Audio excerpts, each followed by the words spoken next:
Chapter 22.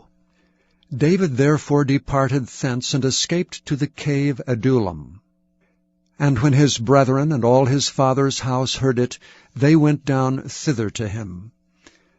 And every one that was in distress, and every one that was in debt, and every one that was discontented, gathered themselves unto him, and he became a captain over them. And there were with him about 400 men.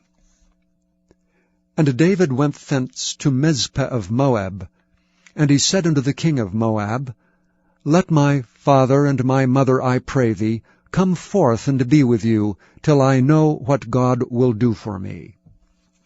And he brought them before the king of Moab, and they dwelt with him all the while that David was in the hold.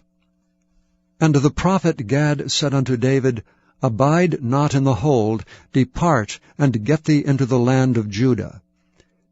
Then David departed, and came into the forest of Hareth. When Saul heard that David was discovered, and the men that were with him, now Saul abode in Gibeah, under a tree in Ramah, having his spear in his hand, and all his servants were standing about him. Then Saul said unto his servants that stood about him, Hear now, ye Benjamites, will the son of Jesse give every one of you fields and vineyards, and make you all captains of thousands and captains of hundreds, that all of you have conspired against me? And there is none that showeth me that my son hath made a league with the son of Jesse? And there is none of you that is sorry for me, or showeth unto me that my son hath stirred up my servant against me to lie in wait, as at this day? Then answered Doeg the Edomite, which was set over the servants of Saul, and said, I saw the son of Jesse coming to Nob, to Ahimelech the son of Ahitub. And he inquired the Lord for him, and gave him victuals, and gave him the sword of Goliath the Philistine. Then the king sent to call Ahimelech the priest, the son of Ahitub, and all his father's house, the priests that were in Nob, and they came all of them to the king. And Saul said, Hear now, thou son of Ahitub. And he answered, Here I am, my lord.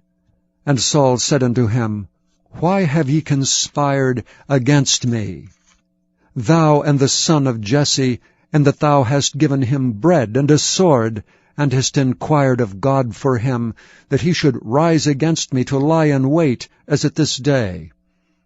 Then Ahimelech answered the king and said, And who is so faithful among all thy servants as David, which is the king's son-in-law, and goeth at thy bidding, and is honorable in thine house? Did I then begin to inquire of God for him? Be it far from me. Let not the king impute anything unto his servant, nor to all the house of my father. For thy servant knew nothing of all this, less or more.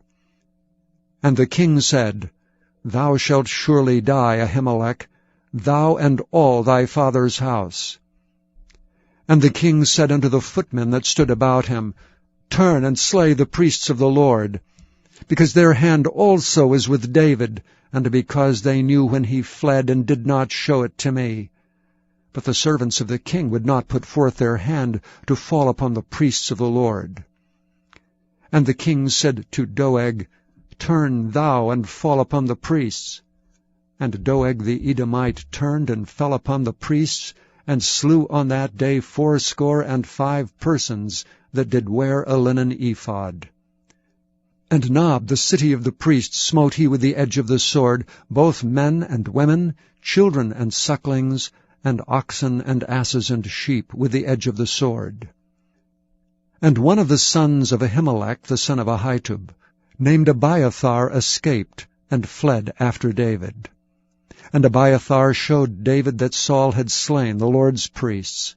And David said unto Abiathar, I knew it that day, when Doeg the Edomite was there, that he would surely tell Saul, I have occasioned the death of all the persons of thy father's house. Abide thou with me, fear not, for he that seeketh my life seeketh thy life. But with me thou shalt be in safeguard.